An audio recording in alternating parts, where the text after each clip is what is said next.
Good morning, students. Today we will start chapter 3rd, linear equation in two variable of class 10th. सबसे पहले हम इसका chapter name discuss करेंगे, linear equation in two variable. ठीक है, क्योंकि आप लोग 10th क्लास में हैं, 9th क्लास में हम लोग डिस्कस कर चुके हैं कि टू वेरिएबल क्या होते हैं. वेरिएबल क्या होते हैं जिसकी वैल्यू वेरी करती है, जैसे कि अल्फाबेट्स x, y, है ना. एंड कांस्टेंट क्या होते हैं, अल्फाबेट के जस्ट पहले आने वाले number that comes before alphabet. कैसे, देखो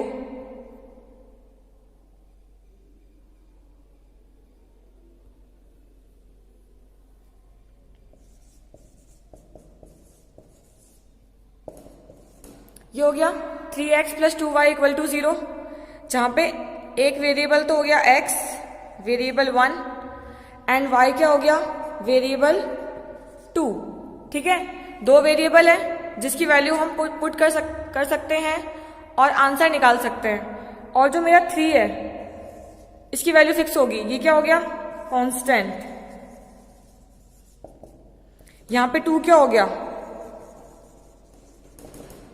कांस्टेंट. ठीक है, तो वेरिएबल्स क्या होता है, कोई भी अल्फाबेट वाली वैल्यू जिसे हम पूरे क्वेश्चन के बिटवीन चेंज कर सकते हैं अपने अकॉर्डिंग वैल्यू पुट करके. कांस्टेंट क्या होता है, जिनकी वैल्यू फिक्स होती है. ठीक है, हमने ये 9th वाला कॉन्सेप्ट रिकॉल कर लिया. अब हमारी जो चैप्टर है ना वो है linear equation in two variable.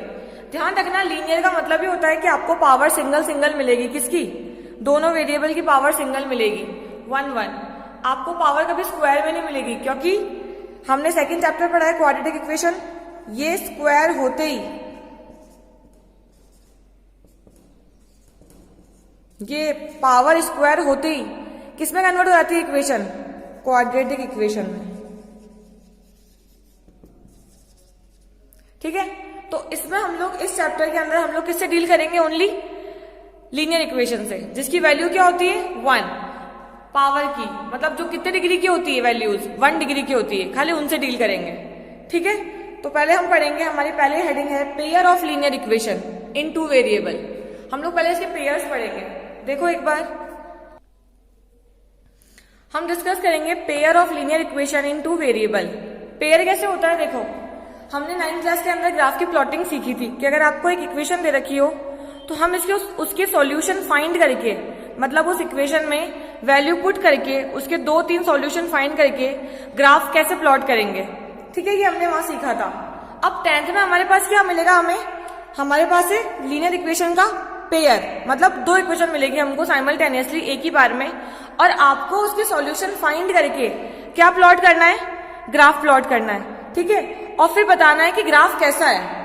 ठीक है, एक बार हम देखते हैं कि इसकी जनरल इक्वेशन क्या होती है. इसकी जनरल फॉर्म क्या होती है, जैसे आपने लिया एक इक्वेशन, पहले मैं ले रही हूं 1 की फॉर्म में, फिर लूंगी मैं 2 की फॉर्म में. पहले वही लीनियर इक्वेशन है, इक्वेशन 1 ये हो गई. A b c real numbers है मेरे, और एक्स और वाई मेरे क्या है, वेरिएबल है. अब इसका दूसरा लेना है मुझे सेम इक्वेशन, तो सिर्फ कांस्टेंट चेंज रहेंगे.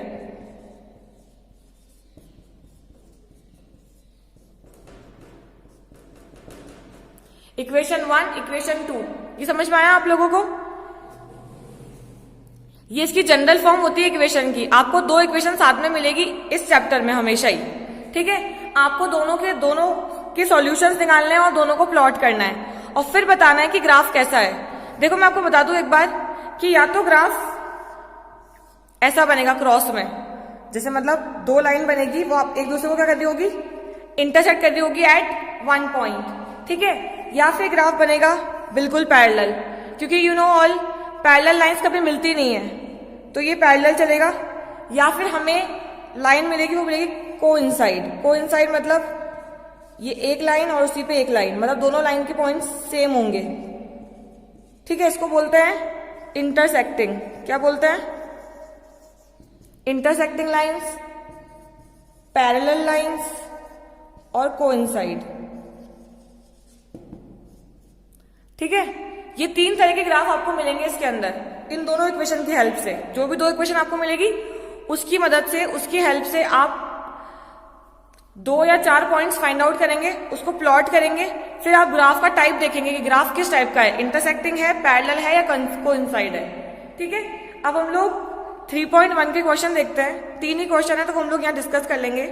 ठीक है, आप ध्यान रखना कि जो भी आपको स्टेटमेंट या डेटा गिवन होगा ना क्वेश्चन के अंदर, उसकी हेल्प से आपको 2 इक्वेशन बनानी है, क्योंकि 2 इक्वेशन के बिना ग्राफ प्लॉट नहीं होगा इस चैप्टर के अंदर। ठीक है, तो हम लोग ट्राई करेंगे कि उससे हम लोग 2 इक्वेशन ऑब्टेन कर सके।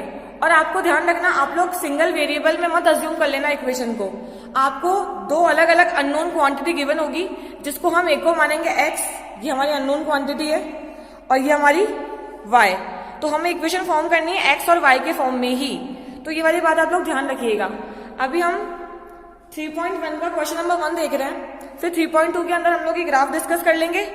उसके बाद जब 3.3 आएगी ना आगे, 3.3, 3.4, वो करेंगे हम लोग इसके मेथड से कि हम लोग इसको किस मेथड से फाइंड आउट कर सकते हैं सॉल्यूशन को। जिन्होंने पढ़ लिया होगा उन्हें पता होगा कि इसके 3 मेथड है ना। एक तो है सब्स्टिट्यूशन, एक है एलिमिनेशन, और एक है क्रॉस मल्टीप्लीकेशन। क्रॉस मल्टीप्लीकेशन इस साल हमारे कोर्स में नहीं है तो वो हम नहीं करेंगे, लेकिन हम लोग 2 मेथड पूरे करेंगे, that is substitution and elimination. ठीक है, तो 3.1 वाली जो हम स्टार्ट करें ना अभी, उसमें तो आपको कुछ भी नहीं करना है, सिर्फ इक्वेशन फॉर्म करनी है। आप चाहो तो ग्राफ बना सकते हो अगर वो क्वेश्चन में बोलेगा या आपसे पूछेगा। ठीक है, तो अभी हम स्टार्ट करते हैं 3.1। देखो question number 1, I am reading a question number 1। देखो क्वेश्चन में गिवन है हमें, मतलब क्वेश्चन हमें बोल रहा है, Aftab tales his daughter 7 years ago I was 7 times as old as you were then. Also 3 years from now I shall be 3 times as old as you will be. ठीक है, अब ये बोल रहा है represent the situation algebraically and graphically. आपको जो भी स्टेटमेंट या डेटा गिवन है उसकी हेल्प से आपको पहले तो इक्वेशन फॉर्म करनी है, वो बोलता है एल्जेब्रिक रिप्रेजेंटेशन, एंड उसी का आपको ग्राफ प्लॉट करना है, दैट इज ग्राफिकल रिप्रेजेंटेशन। पहले हम लोग डेटा की हेल्प से इक्वेशन फॉर्म करेंगे। आफ्ताब अपनी बेटी को बोल रहा है कि 7 साल पहले मैं तुम्हारी एज का 7 टाइम्स था। ठीक है, जितनी उसकी डॉटर अभी है ना, उसका आफ्ताब 7 टाइम्स था। सबसे पहले तो आप क्या करोगे, आफ्ताब की और उसकी डॉटर की प्रेजेंट एज अज्यूम करोगे। तो हम कर रहे हैं,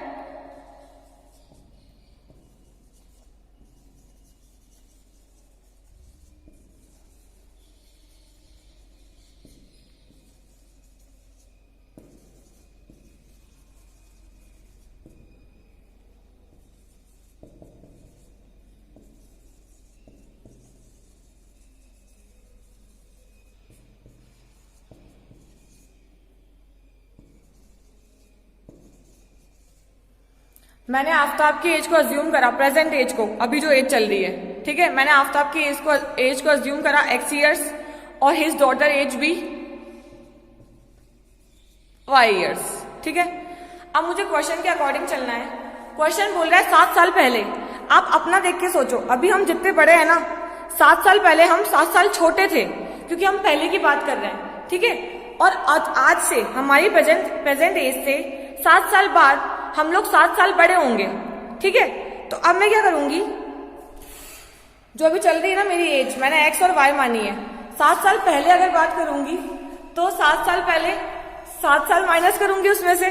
ठीक है, तो देखो दोनों की एज को हम इक्वल रखते हैं, क्योंकि उसने ये जो इक्वेशन दी ना हमें, जो स्टेटमेंट दिया है वो इक्वल फॉर्म में ही दिया है। कैसे, 7 साल पहले आफ्ताब भी x-7 होगा और उसकी डॉटर भी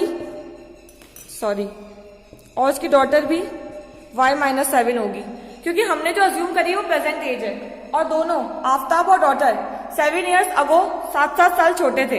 अब अकॉर्डिंग टू क्वेश्चन वो क्या बोल रहा है, वो बोल रहा है I was 7 times as old as you were। 7 time कौन था, आफ्ताब, किसका, उसकी बेटी का।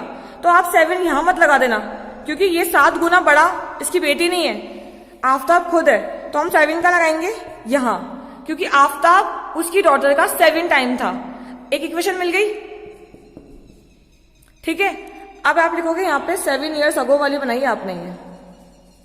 अब बनाओ 3 years फ्रॉम नाउ। अब से 3 साल बाद, प्रेजेंट एज कितनी है एक्स और वाई, 3 साल बाद दोनों ही कितने बड़े होंगे, 3 साल बड़े होंगे तो प्लस होगा ये। अब से 3 साल बाद दोनों ही, आफ्ताब और उसकी बेटी 3 साल बड़े हो जाएंगे, तो मैंने प्लस यूज किया है यहाँ पे। और वो क्या बोल रहा है, I shall be 3 times as you are, और मैं कितना हो जाऊंगा, तो अब 3 साल बाद तुम्हारी एज का 3 times। तो मैं क्या लगाऊंगी, डॉटर की एज के आगे क्या लगाऊंगी, यहाँ पे क्या पुट करूंगी, 3। ठीक है, अब आपको कुछ नहीं करना, सिर्फ इक्वेशन सॉल्व करनी है दोनों और आंसर निकालना है। इसका सॉल्यूशन भी देख लेते हैं हम लोग एक बार। मैंने दोनों इक्वेशन को ऐसे पार्ट करके लिख लिया है। अब हम इसको 1 by 1 सॉल्व करेंगे। x माइनस 7 ये इससे मल्टीप्लाई हो जाएगा, ये हो गया 7y माइनस 49। ठीक है, एंड इसके ब्रैकेट हटा दो। अब क्या होगा, हमको उसको लीनियर में लिखना है। लीनियर इक्वेशन का फॉर्मेट क्या होता है, ax plus by plus c equals to 0। ये ध्यान रखना आप लोग कि आपको सारे नंबर्स एक तरफ चाहिए LHS पार्ट के अंदर, और RHS में आपको 0 चाहिए। तो मैं सारे पार्ट को कहां ले आऊंगी, इस साइड। तो x माइनस 7y, क्योंकि पहले x की टर्म आती है फिर y की टर्म आती है, और माइनस 7 ऑलरेडी यहाँ है, और ये 49 यहाँ के क्या हो जाएगा, प्लस का plus minus minus, that is 42 equals to 0, equation 1। ठीक है, सेम हम यहां करेंगे, x plus 3 equals to, multiply कर लिया इसको मैंने, 3y plus 3, same form follow करनी है। तो x माइनस 3y, सॉरी 3 9 होगा यहाँ पे, और ये 9 आके यहाँ क्या हो जाएगा, माइनस, तो माइनस 6 इक्वल टू 0। ठीक है, अब ये बन गई लीनियर इक्वेशन, 2 बन गई। दोनों को सिंगल सॉल्व करोगे, सिंगल कैसे सॉल्व करोगे, यहां से आप चाहो तो x की वैल्यू निकाल लो। कैसे, सबको यहां ले जाओ, तो जाएगा 7y माइनस 42। फिर यहाँ y की कुछ वैल्यू पुट करोगे तो x की वैल्यू अपने आप आ जाएगी। ऐसे करके ग्राफ प्लॉट करोगे, और ग्राफ प्लॉट करके देखोगे कि ग्राफ कैसा बन रहा है, इंटरसेक्टिंग लाइन बन रही है, पैरेलल बन रही है, कोइंसाइड बन रही है। ठीक है, जब तक हम सेकेंड और थर्ड की इक्वेशन भी देख लेते हैं फटाफट। देखो, क्वेश्चन नंबर 2 इज, हम लोग क्वेश्चन पढ़ते जाएंगे साथ में और उसकी इक्वेशन फॉर्म करते जाएंगे। The coach of a cricket team buys 3 bats and 6 balls for ₹3900. Later, she buys another bat and 3 more balls of the same kind for ₹1300.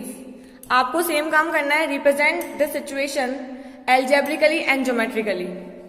क्या करोगे, सबसे पहले सिंपल, एक को मानोगे x और दूसरे को मानोगे y। शॉर्ट में लिख रही हूं, let ball be x, number of ball चाहिए, नहीं रुपीज है, सॉरी x रुपीज, बॉल लिखा है पहले मैंने, bat ball be y rupees. ठीक है,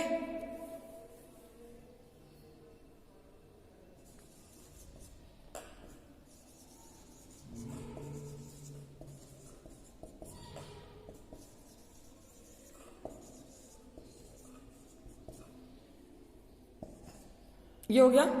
अब अकॉर्डिंग टू क्वेश्चन ये क्या बोल रहा है, उसने कितने लिए, 3 बैट, तो 3 इंटू रुपीज, 3 बैट के 3 जो भी इसके रुपीज होंगे वो मल्टीप्लाई हो जाएंगे, प्लस 6 बॉल, और ये लिए इसने टोटल 3900 रुपीज में। एक काम ये हो गया। And second, she buys a bat, मतलब single bat, and 3 more balls for ₹1300। ये हो गया, दोनों इक्वेशन आ गई। अब आपको उसको सॉल्व करना है। एक और तरीका बता देती हूँ आपको उसको सॉल्व करने का। ये तो सिंगल है, यहां देखो 3, 6 और 39, तीनों में से जो कॉमन आता है ना उसे कॉमन निकाल के अलग कर देते हैं। जैसे आपको समझ में आ रहा होगा कि पूरी फर्स्ट इक्वेशन के अंदर 3 कॉमन है। इस फर्स्ट वाले को मैं वापस रीराइट कर रही हूँ 3 कॉमन लेके। यहाँ पे भी 3 कॉमन है, 3 कॉमन है और 3 कॉमन है। यहां से 3 बाहर निकाल दो तो खाली क्या बचा, x plus 2y equals to हटा दो, इसको यहां ले आओ, क्योंकि इक्वल्स टू को हम क्या कर रहे हैं, 0 चाहिए ना हमें इक्वल्स टू में, तो उसको यहां लेके आ गए। तो यहां से 3 कॉमन आएगा तो कितना हो जाएगा, 1300 इक्वल्स टू 0, और नीचे वाली इक्वेशन को एज इट इज लिख देंगे। फिर सॉल्यूशन इजी हो जाते हैं इसके। इसको खाली मैं यहां लेके आई हूं, साइन चेंज किए मैंने, ठीक है। और इसके सॉल्यूशन निकाल के ग्राफ प्लॉट करना है, वो आप कर ही लोगे। अब लास्ट क्वेश्चन है, वो आप खुद से ट्राई करना, बहुत इजी है। एक बार हिंट दे देती हूँ मैं कैसे होगा। ये बोल रहा है 2 किलो एप्पल और 1 किलो ग्रेप। तो आप एप्पल की कॉस्ट, एप्पल को मान लोगे cost of apple be ₹X and grape of ₹Y। तो 2 किलो तो 2x, 1 kilo 2x plus y, ऐसे करके बना लोगे पूरा। और उसको ज्योग्राफिकली और ज्योमेट्रिकली और एल्जेब्रिकली रिप्रेजेंटेशन कर लेना, ठीक है। फिलहाल इस वीडियो को हम लोग यहीं खत्म कर रहे हैं। नेक्स्ट में मैं आपको 3.2 बताऊंगी। जब तक के लिए आप इसकी वापस से प्रैक्टिस कीजिएगा, इसके एग्जाम्पल्स कीजिएगा। Thank you, have a good day.